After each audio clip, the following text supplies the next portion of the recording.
So I've decided to go ahead and record my outing today at the Gulbenkian Museum in Lisbon. I was going to give the videography a little bit of a break, but I actually think there's some really pretty pieces in here, and I like the way that the museum itself is laid out. So I will be checking some stuff out.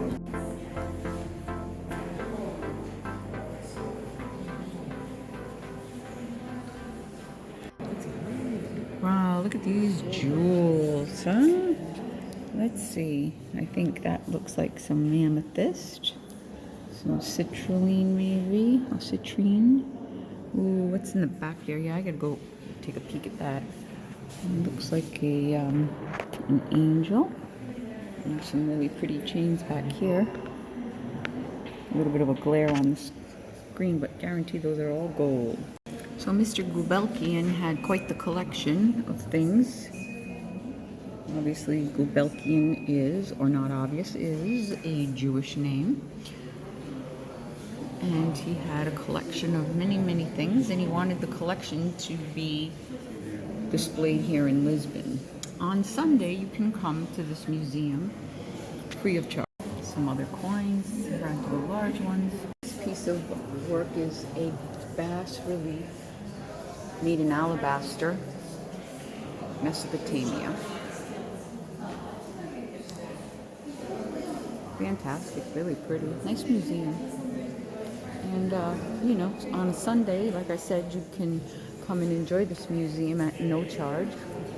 Oh, look at this alabaster. Let's see. White jade. Wow. Isn't that pretty? White jade. Some very interesting pieces here. These bowls are Iranian from the 12th century, as is the vase with 4 moon faces on it.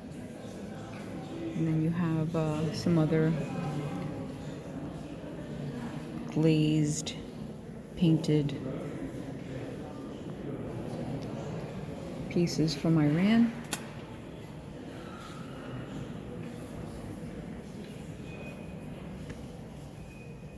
Some carpeting. I guess it's probably not exactly carpeting, but well, it is exactly carpeting. Look at the colors, huh? It's not, it looks actually better on the camera than it does in the lighting they have here. Yes, it's a carpet from Persia. Can you imagine all the work, how long it would take to make something like that? So this is a beautiful coat made out of silk and silver threading. And let me remind you that there were no machines that would be able to do this kind of work back in the day that it was made. So it would have had to have been woven by hand. Quite an incredible, intensive labor to do that. There are several incredible hand-woven silk rugs here, but I will not film them all. I just thought I'd. Here's a little sample though.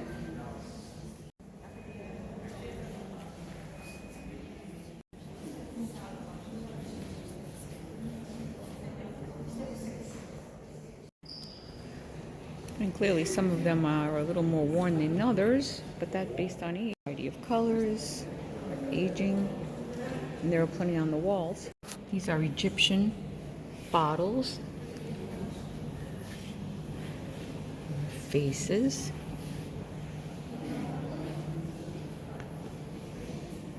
Interesting. And then it says here these are Egypt or Syria. Now I would guess Syria simply because of the writing on them. Maybe for a mosque, but they are 13th century. I'm kind of surprised they indicate Egypt because of the writing, but I'm no historian.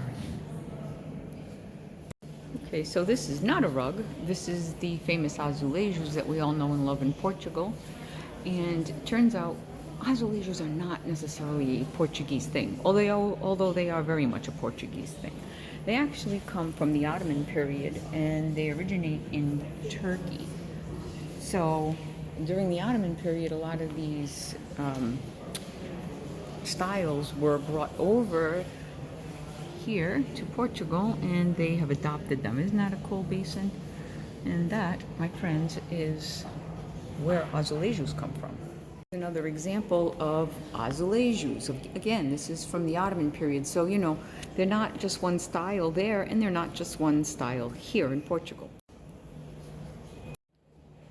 You know, some of them might appeal to one person and yet not another. I personally have come to find that I also have more or less a style of azulejos that I'll favor more than others. For example, if it's too busy of a pattern, I'm not really a big fan. And I do tend to favor things done with flowers or nature, which is just my personality. But this one's pretty busy. So here we're going into the Orient. Mr. Gulbenkian had quite the collection.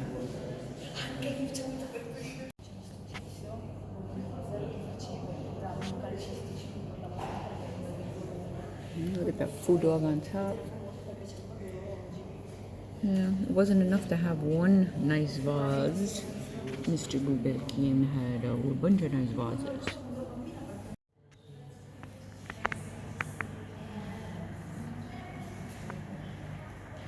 There's no description on these, but I'm going to give it my best guess that these are just cut stone or jade vessels. So, interesting. Got these fantastic dogs. Wow, what a collection. I'm impressed. But wait till you see what is behind me. So, here's a little teaser. Look at this.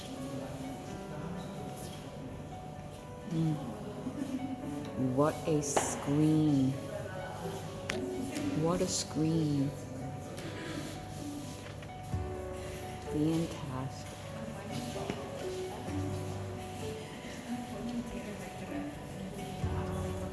And I literally could reach out and touch it, but I won't because that would be a sin, a crime against Chinese art. Isn't that absolutely beautiful? Oh wow. It's the real deal. You don't get that at the neighborhood Chinese store, Walmart. Or, yeah, just wow. Just wow. And every screen has a different story being told.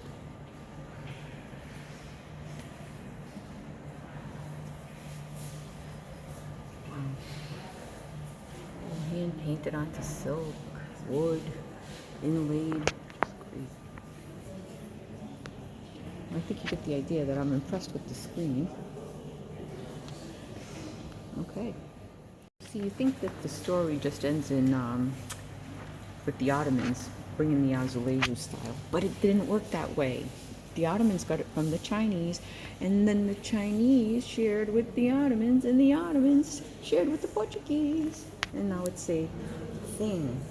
The blue, the white is the most famous of all the Portuguese azulejo colors and tiles. Here's yet another incredible piece of embroidery.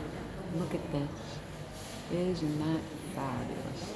Just beautiful. Fantastic. All silk. Japan. Can you see that?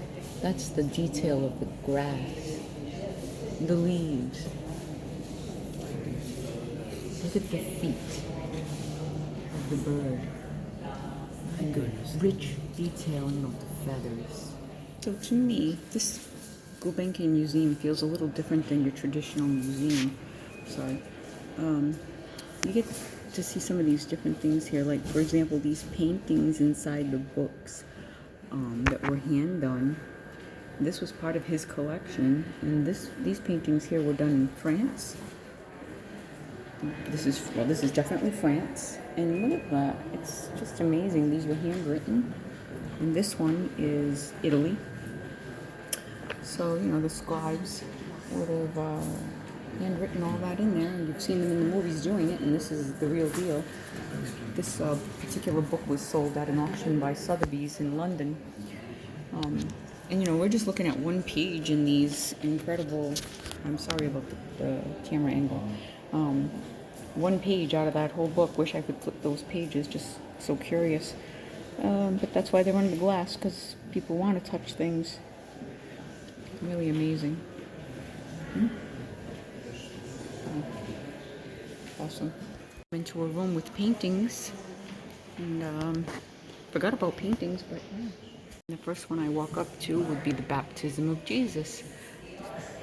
And there's nothing between me and this painting other than my high standards of art and you don't touch. This is a French baptism of Christ. The lighting here is fantastic as well. And this would be Mary. Rest on the flight into Egypt. Oh, okay. That's a rest on the flight into Egypt. I thought that was Mary, not Mary. The old Italian artists. This one's from Florence.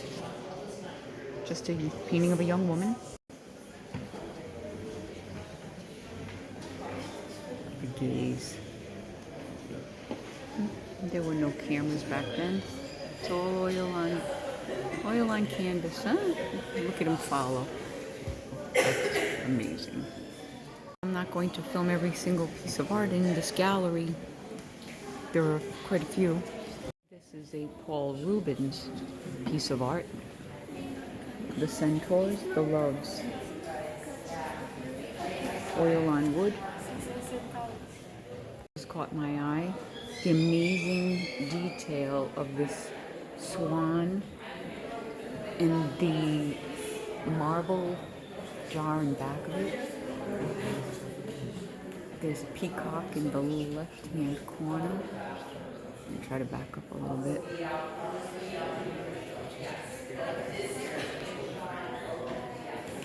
There is a light glare on the upper left corner, but fantastic detail. You can capture the peacock a little better out of the light, but this painting is a Dutch painting. So I believe that painting was a Rembrandt as well as this one is. And I'm like just beside myself how close, literally close, I am to this.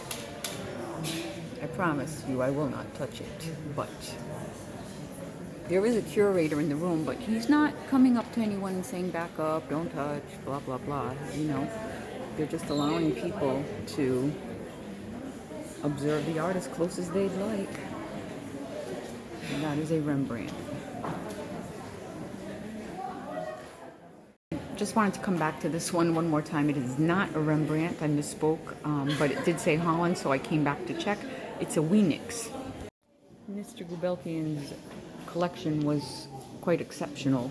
And it's one thing to have the money to be able to purchase these things, but it's quite the other to have the foresight to know that he wanted them preserved.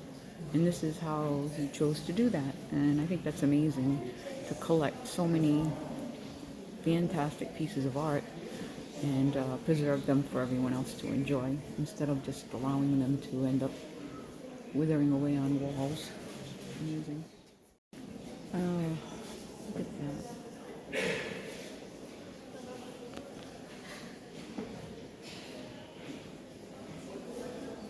If one ain't enough, how about two?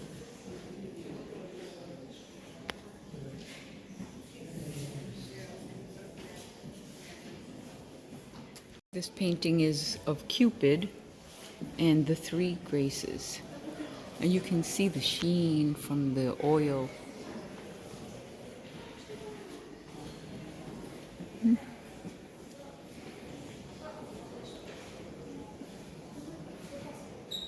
Another great painting. Look at that silk coat. Not silk, paint. He looks like a happy lad, young man. Look at the detail, huh? The book. You could almost read the words. Huh? Wow.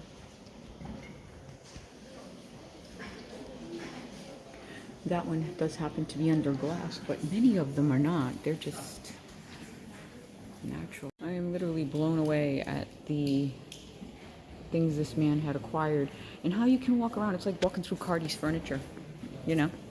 And for those of you who don't know what the heck I'm talking about, Cardi's furniture is like, you know, any furniture store that you would just walk around in and pick out what you want. Because I could just step up there and have a seat.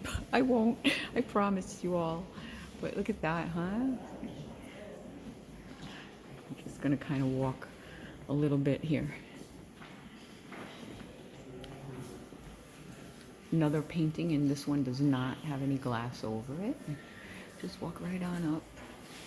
Check out the glow in their eyes. Well, I hope you're enjoying this tour of this wonderful museum. You know, my mom used to take me to museums when I was a young girl, like the Isabella Stewart, Gardner Stewart Museum in Boston, and a bunch of others. So I have an appreciation for art. Love it. Look at that. Huh? I can't even think of the word, a bench.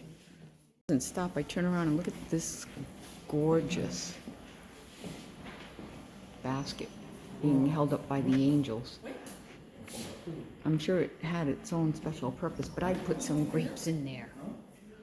So dare I go into the silver room? There's a room back there with silver.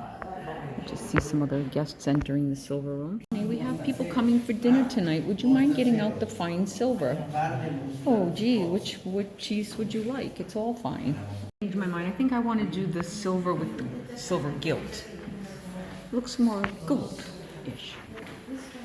Wow. Sorry if I keep saying wow, but it's really cool. The teapot with the dragon's egg would be a good fit, since we have the Mother of Dragons coming for dinner, Daenerys. This is a statue of a baby that his birdie died.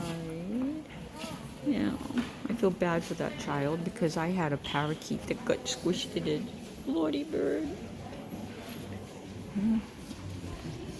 Look at that. Oh, there's a baby in there. Oh. So this must be the mama bird. Oh. Paris. This is a painting of Lady Cunningham.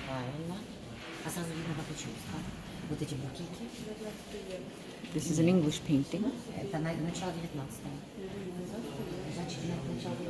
being discussed in back of me in French. That this statue is amusing, and it's called Flora.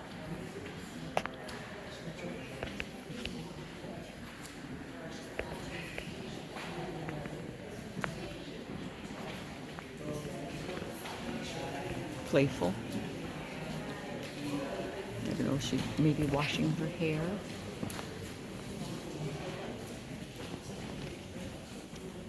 This is London, made out of marble. And she has flowers on her legs, so perhaps, oh, and then her hair. She's putting the flowers in her hair, I guess. Yeah, cute. To me, looks like a photograph. It's oil on canvas. As you get closer, the detailing is just so incredible, and you realize that yes, it truly is oil on a canvas. And as you back out, it starts to look more like an actual photograph. Huh? Why the heck did they do that before cameras ever existed? Beautiful still life, oil on canvas, pretty hydrangeas, the fruit. Look at those berries, you want to eat them. Beautiful. So as it turns out, Gulbenkian and Lalique were friends. He was very sad when his friend Lalique passed away, and he did cherish lots of the pieces that were made for him. So let's go take a look. Oh, look at those beautiful roses.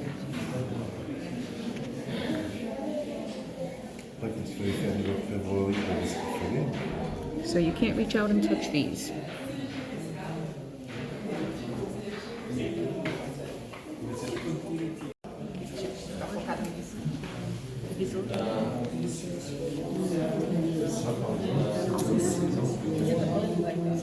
You don't read the middle.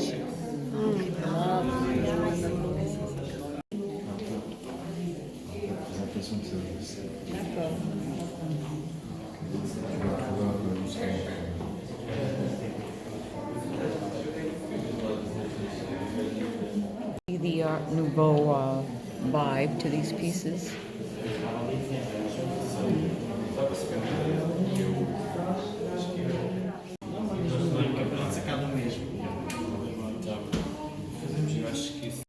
Oh, I think this is a hair comb. Isn't that pretty? I want it. Some other pretty piece. Oh, that is a hair comb right there. Interesting pieces. Oh my.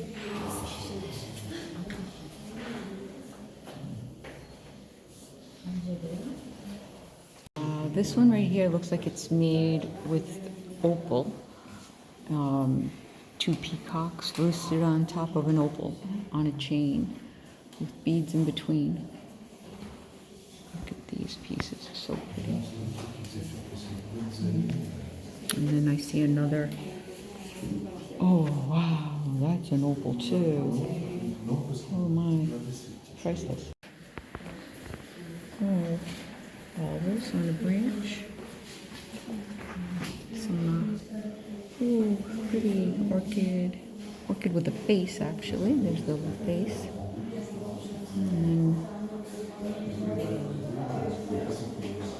looks like the woods. Oh, look at that, huh? Some sapphires. Big pearl. That's fantastic. Look at that, how beautiful. I think it's made for the hair. This is this piece. And then there's some more necklaces. If you're a fan of jewelry, these are pretty interesting pieces. Cool. This was the Gulbenkian Museum, and this will be the last image from here. This is a painting with reflections. Isn't that beautiful? Now, we'll back up enough to see the whole frame. Beautiful. That is my tour of the Gulbenkian Museum in Lisbon, Portugal. So this is the outside of the Gulbenkian Museum in Lisbon. Sunday afternoon, and all these people are just here enjoying the day, hanging out on the lawn, and who can blame them? The admission was free. Some people just write or draw, whatever. Just enjoying the day, listening to music, just chilling out. Sunny blue Lisbon sky.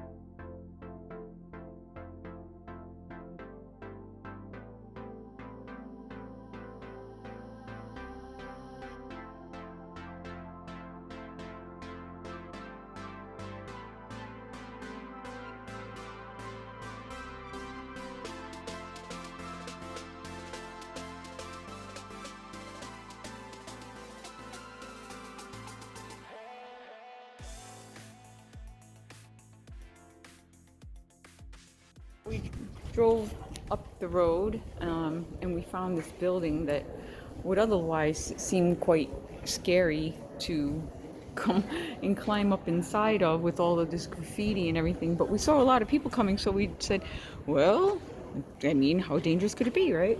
And this is what we found. All these people just looking at the view of the city.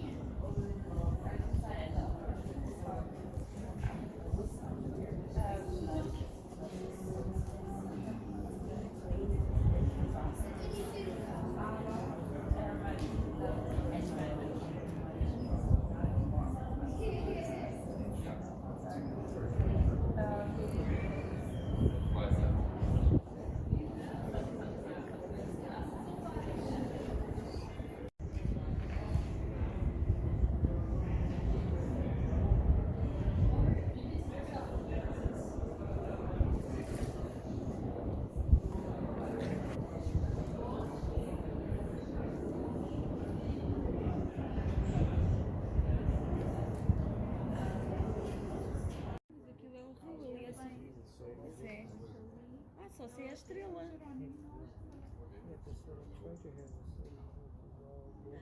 Pois o castelo está ali enquanto ele tinha que ser lá. Sim.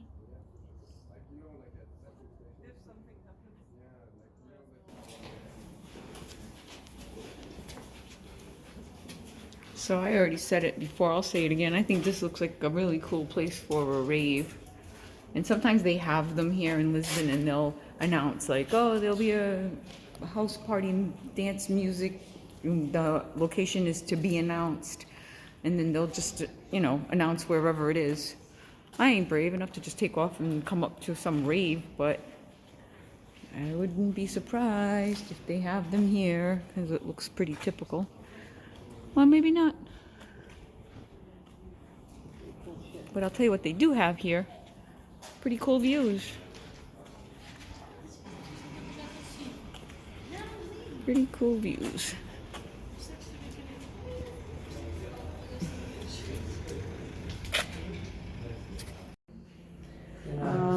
Where's my... There we go.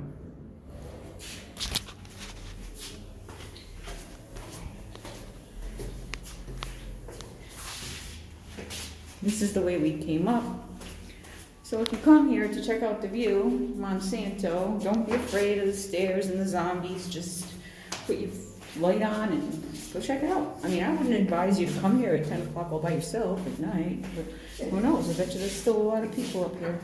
Portugal's the third safest country in the world, so you probably would come here and find many people just minding their own P's and Q's, having a good time. No zombies. Just normal folks.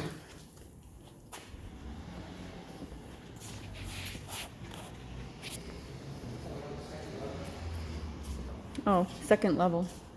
Oh, that's the way we went in the first time. So we came down here. Got it.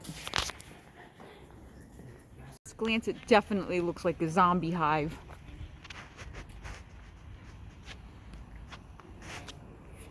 You wouldn't even think there's anybody in there.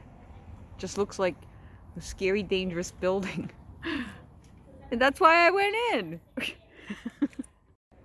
All kidding aside, I would not have went in, but I did see families going in there and climbing the stairs, and I had to make the logical decision that it would be a safe place for me to go.